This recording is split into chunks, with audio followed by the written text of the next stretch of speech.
and they're called cotton candy grapes. And Okay. so in the UK, they're fairy floss grapes, right?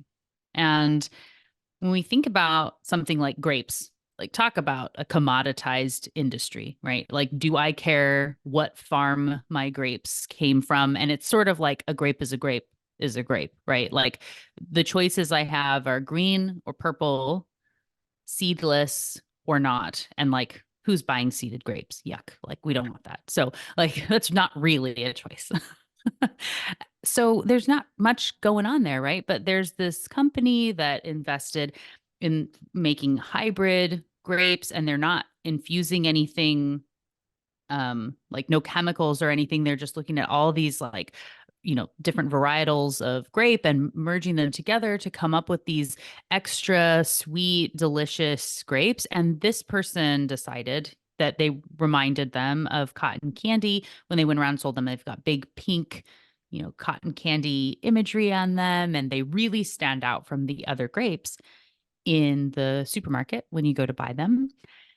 And they could, and it's because they have a hint, it's kind of like vanilla y flavor, right? But we think about if they would have been like called super sweet grapes or vanilla grapes or birthday cake grapes or cotton candy grapes. Like when you look at that and you see cotton candy grapes, you go, well, I want to try that. And like, let's all try some and see what they're like, right?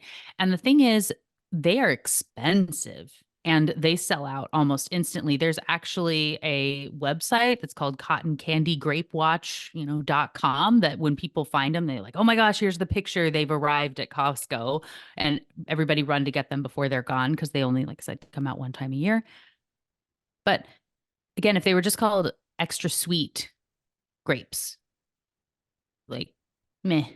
I'm not as intrigued as something like cotton candy. And then when I taste it, I'm gonna say, oh, it is like cotton candy. Oh my gosh, right? And we're all part of like, did you taste the cotton candy? Did you? It becomes a whole experience because it's so well thought out and it's priming for the person that's going to be tasting. And then you want to share about it, which is a really key item.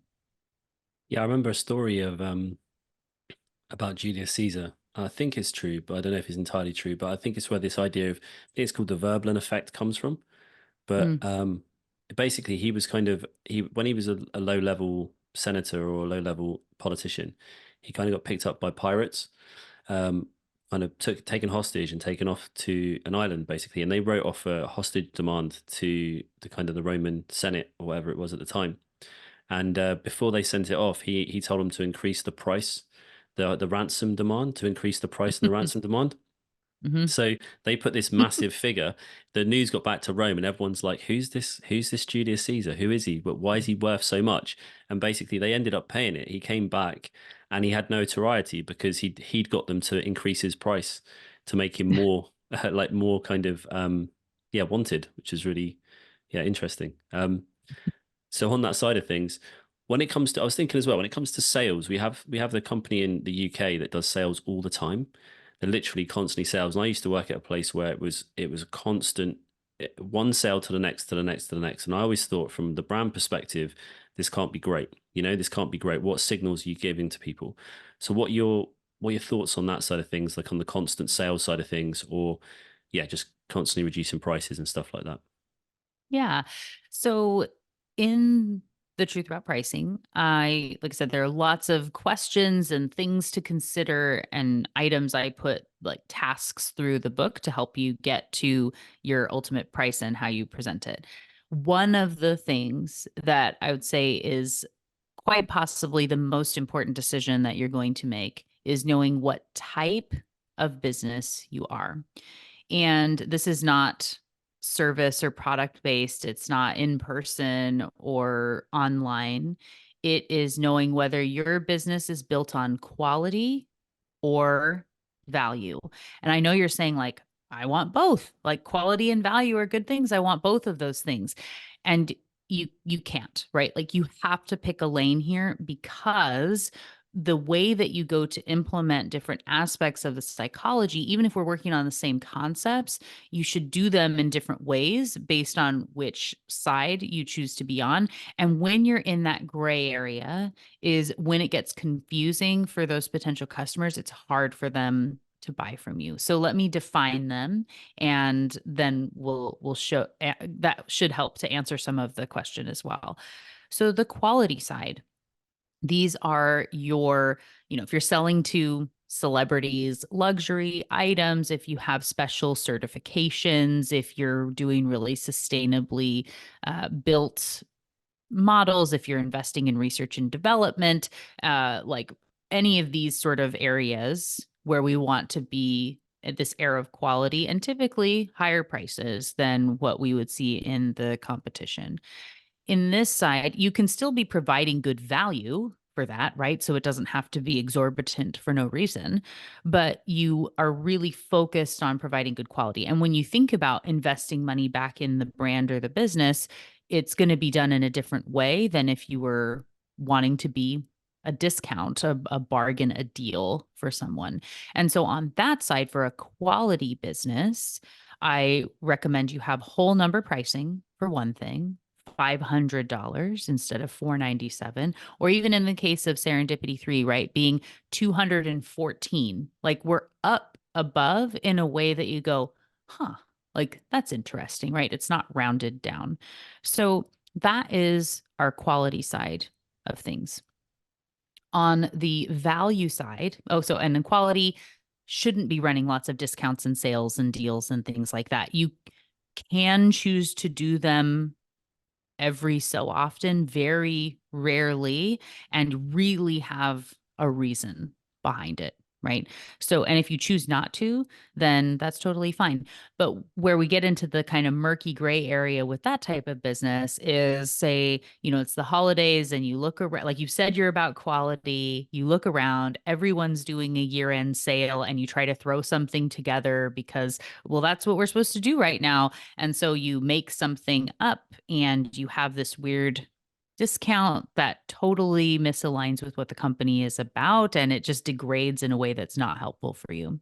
So making the decision when you're in a cold state outside of that moment and say, we know that we're going to feel this pull at the end of the year because other people are doing this. And we can say, now we don't do that, but what might we do instead, right? We could have it be saying, hey, there are only 3 spots left, right? We're going to leverage scarcity in this, or we only have X number, or maybe you're giving a free gift with something, but that's not the same as a discount, right? So looking at how you frame and position things differently is important.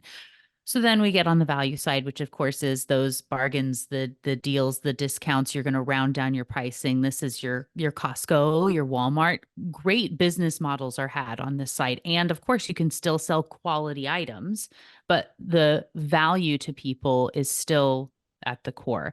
And like if you had simple websites, I like to talk about Costco in this way too, right? So simple on the luxury side, if you go to like the Cartier website or something, it's simple luxury of like they invested in making it feel super simple, right? And you can tell they spent a lot of money in that whole experience. And when you're in person, it's plush and all of this luxury vibe.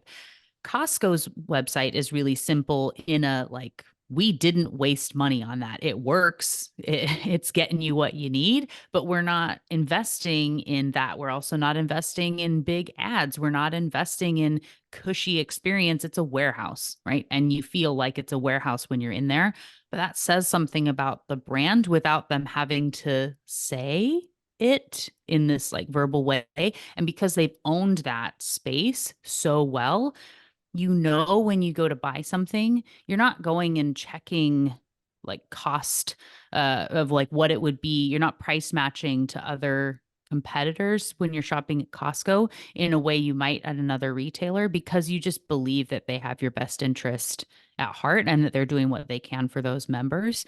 And so that brand message lives on in a way that like, don't worry, Costco makes plenty of money. They have some loss leaders, like their rotisserie chickens.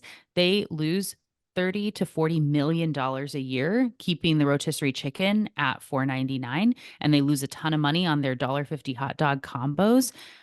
But those are really key in the overarching vibe of the brand and feeling that value to where you're willing to, buy and spend a little bit more somewhere else.